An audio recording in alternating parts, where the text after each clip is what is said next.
last much longer without a refill.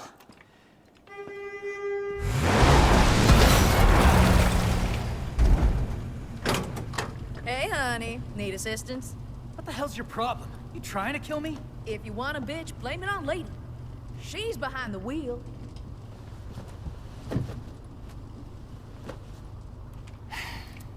Okay, enough with the suspense. What do you need?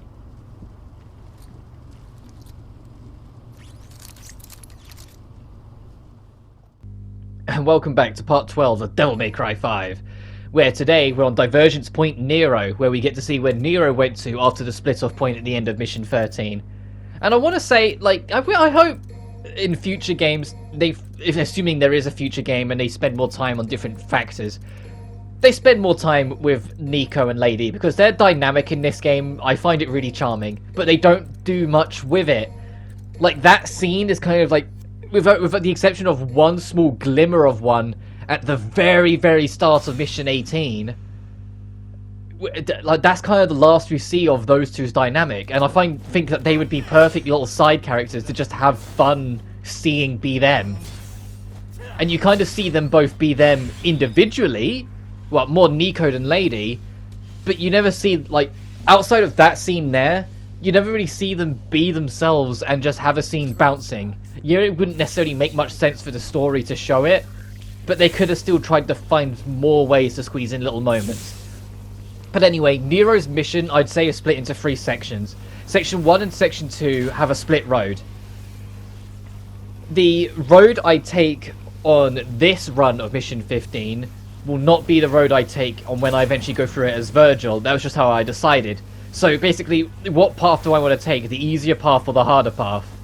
And I eventually decided, you know what, I'm going to show off both what I think are the easier paths as Nero, and then show off what I think are the harder paths as Virgil when I do Virgil's run later on. So this first path, you have a route that has a bunch of spike traps, and another that's a lot more platform puzzles with an encounter later on.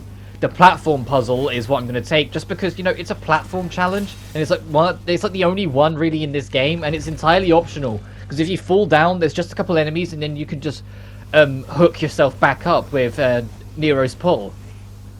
But then once you get to the other side of it, you get this little encounter here, which in the same vein as the slope on Mission 11, I like it because it's on a slope, so you have to experiment with your dynamic a little more. As you saw there, the enemy's height was different to my height when I was going for the attack, so I had to line it up easier. Well, line it up more, I mean, not easier, that's the wrong word. It's not easier, you have to make more of an effort to do this. It's harder, if anything, but it makes it more interesting when you're in the flow of combat, trying to evade and fight things and make the most out of it. That I could hit that enemy, like this dude, I always forget these guys' names, the bigger Baphomet, and touch the ground before it did. Because of just the way the slopes were. Surprised it's not dead though, there we go.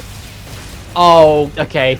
That's the only thing that kind of does annoy me. When an enemy's dead, I kind of to an extent wish their hitbox turned off immediately. But almost every enemy in the game doesn't. And so you can get instances like that where my shot was aimed for this guy, but it hit the dying enemy instead, so the charged shot was wasted. Which is felt more on DMD, because it's just how easy it is to get knocked back by it. Also worth mentioning, this is Nero's last mission for quite a while. It's not his last mission, but after this mission, we're not going to be playing as him again until, I kid you not, Mission 20. So, you know, I hope you enjoyed the DMD side of this playthrough, because you're not going to see it again until the final boss. Which I get was something that happened, because like DMC4, despite only having 2 characters, also kind of had a weird struggle with that, where it was like, you play as Dante for like, I think it was 7 or 8 missions in the end, one or the other. And then they just drag Nero back for the very last 2 missions and call it a day. But that's the end of Section 1, and then you either can drop down here or take a right. I'm going to drop down here, as my throat fights me a little bit. I've had a really dry throat this past week. I know, that's why I keep on bringing it up when my throat fights me, because it's been extra fighting me recently. I'm not unwell, it's just a bit dry. Probably because I'm not drinking enough, because I never do. I'm terrible for keeping up with my hydration, I know I am. But I like going down this route, even though I say it's the easier one, because of how many of these Angelo guys there are. And they're all trying to wall you, so they won't actually, like, if you go right up to their face, they don't seem to ever be interested in bonking you until you start the fight. But they won't try and shield bash you that much. I say that much because I've never been too, you know, bravo to try and just get right in their face to try. But it was like, look, I like bonked his shield and he just went back and stayed put. He didn't push to attack me.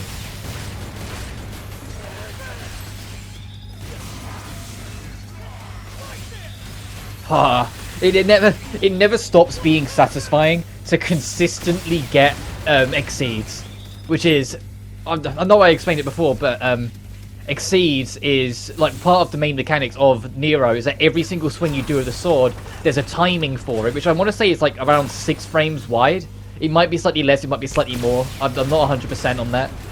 But if you hit it, you get an exceed, and if you hit it perfect, you get a EX exceed, or like just the triple exceed, as I usually ended up nicknaming it, where you get all 3 of those engine revs in the corner come up, and your next attack will do a lot more damage. Well, I say that when you're exceeded, the next hit will do extra damage regardless, but there are certain attacks, and you'll see them when I do them, that will spend the entirety of your exceed the moment you do them, like most of the air attacks that aren't the basic combo. Which is why if you can get into the pattern of hitting these EX exceeds, or the max exceeds I think they're actually called, now I think about it, the max acts. If you can hit them consistently, you can rip out insane damage. And it's one of the biggest things that makes normal difficulty in both this and DMC4 kind of a cakewalk with Nero, because the moment you get a good feel for the exceeds, you start ripping through health bars, because the exceed damage is just so strong. But getting consistent on the timing is not... It's not easy. Like, they've made it easier in 5, because if you're really close to it, you'll get a glimmer. Which is why sometimes you'll see me, like, you'll see, like, the engine will rev, but I won't get a fire. That's because I was really close to it. Like, my timing was only slightly off. And those glimmers, if you hit a glimmer... Which, I don't know what they're actually called, but it's like just like a fume almost of it. If you hit it, like, constantly, it will give you a free exceed eventually. Because it will just build up to one, because it's still like an engine rev. So there's really no excuse to not try, because even if you fail and it's still close, you'll get rewarded for your efforts eventually. And as you try harder and get more used to it, you'll get more familiar with the timing and get more of a grace out of it. But there are certain simplicities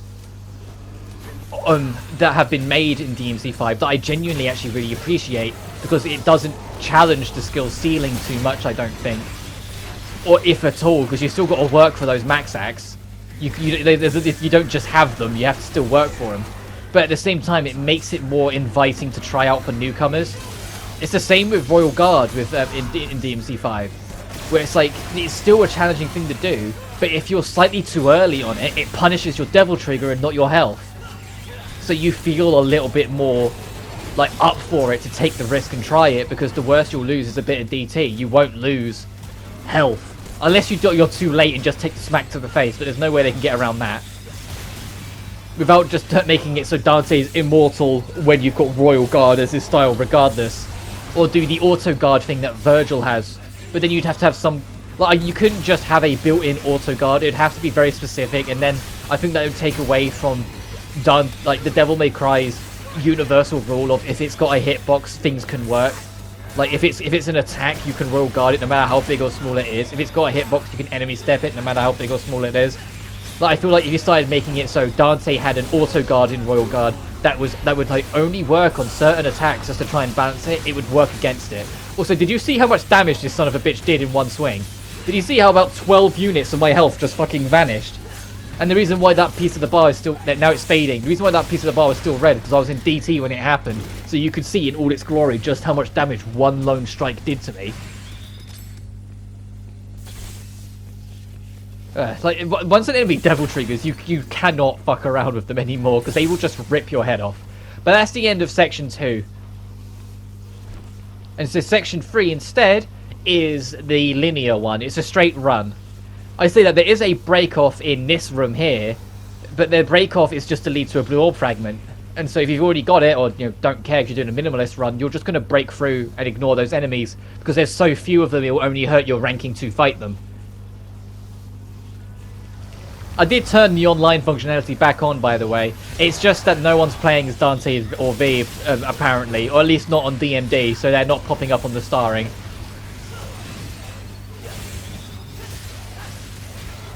Because that is something I do like about this mission as well, is that like, next to you on the walls you can see Dante fighting enemies as well, right next to what looks like a start of a cold area. And I'm pretending this is like your first run. I'm not. This is why I'm being cautious about my word choice here. Even though there's so much I've already spoiled as I've gone through. Like some of the environmental little bits and pieces, I just kind of want you to find it for yourself a little bit and be like, oh, okay, that's cool, or whatever. And you can see V running over the top of you as well, but I'll tell you right now that last 2 seconds, because you saw last mission, once you're out of that boss rush, and you actually get to the bit where it says starring and whatnot, you just break a blob, run down a path, break a second blob, finish the mission. So the whole starring V as well is never there for long because they usually finish. It's going to be there for a while longer because the DMC crew, the devs obviously spent more time slowly walking around, more so to just make it so you get more of a feel for it and you can still get that authenticity a little bit when you're playing it without someone else.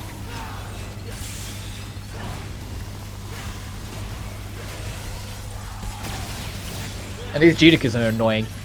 Getting the grab on them is even more annoying because getting the stun on them doesn't last that long. If you get the stun and they touch the ground, there's a good chance they'll just teleport away. So if you're trying to get Nero's Devilbringer grab on them to get the extra damage, or using the Devil Buster because that thing wrecks, the Buster Arm, you're going to have to fight for it a lot harder than normal. Your best bet is to bring Ragtime, if I'm honest. Bring Ragtime, do the freeze world, the break age of it, and then from there just wail on it. So once you see it kind of saunter back a little bit, you can jump in on the stun and grab it. But that's the end of section 3 as we approach the boss, which you already know what it is from the last bit. I'm coming.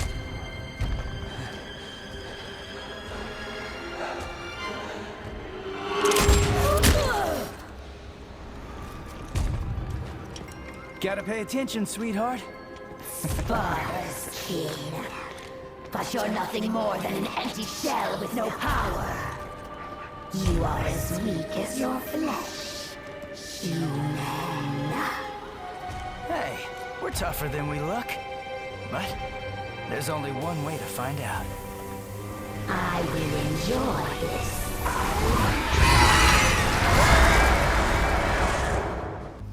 And I'm going to be honest with you guys, for how much they try and build up Malthus over the course of this adventure, like when you saw her earlier in Mission 5, and then saw her terrorizing V, I kind of think this boss is just okay.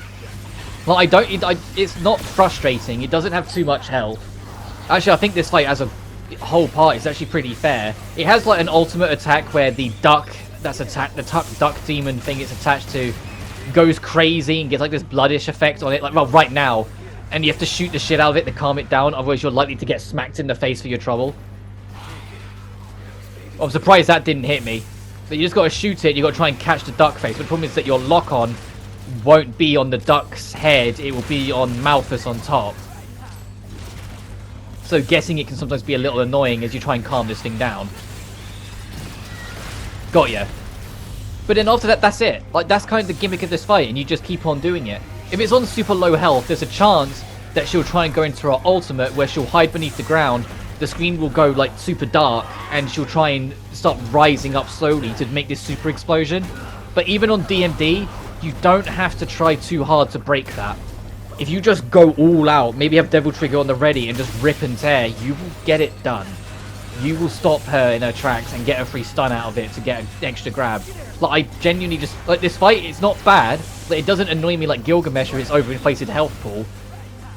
But I'd say this is probably Nero's second weakest boss fight. And what's more noticeable by it, on my first playthrough, is that it's the only boss you don't really get anything out of after you beat it.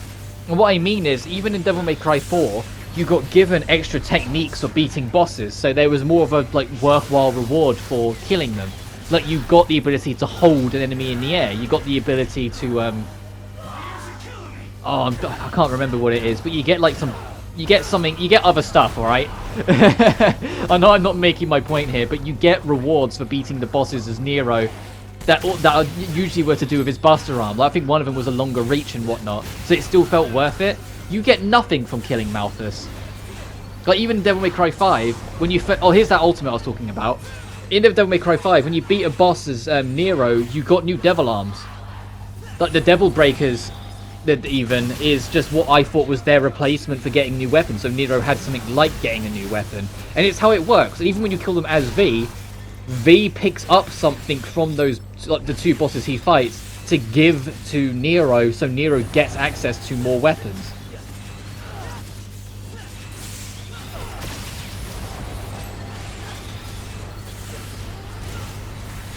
So I stopped talking then because I was like, she's not stunning. She's not stunning. I usually have stunned her fucking eons ago. Why is she not stunning? Like, I was expecting her to explode then. Which I don't know how much damage that would actually do because I've never let her explode on D&D. Like, I've let her explode on normal because I was just curious to see what it would do, and it hurts a bunch if it happens. But I've never seen it happen on D&D, especially when she's devil triggered, to know how ruthless that would be. And I was getting concerned we was about to find out. But yeah, this boss just ends up sticking out in that sense because it's the only one where you genuinely get nothing for killing it. It's just there. I say that Urizen you also get nothing for killing, but at the same time you don't truly kill Urizen. You defeat it and he leaves, like in Mission 12. So I don't think that I never really treated that one as counting. Malthus just sticks out, and it will stick out even more when we get to the next mission. You have so much power left.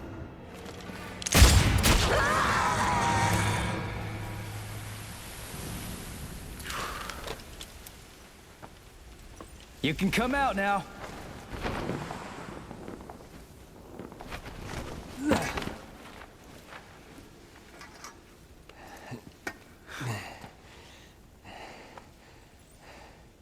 I guess I owe you one.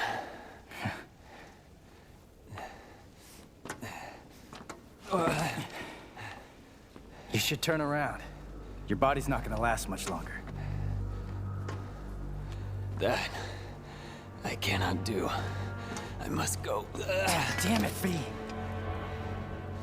Don't push yourself. You need some rest. I must go to where Urizen is. Why? Why the hell do I you beg have you. This is my last request. Fine.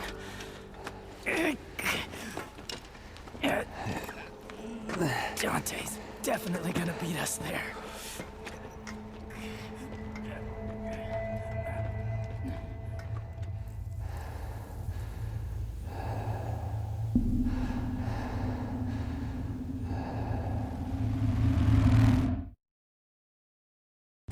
And on that suspicious shot of V, I'm going to wrap up. So next time on Devil May Cry 5, we're starting Divergence Point Dante, and are going to start breaking into the last act of the game. Yeah, we're already getting there, but until then, take care now.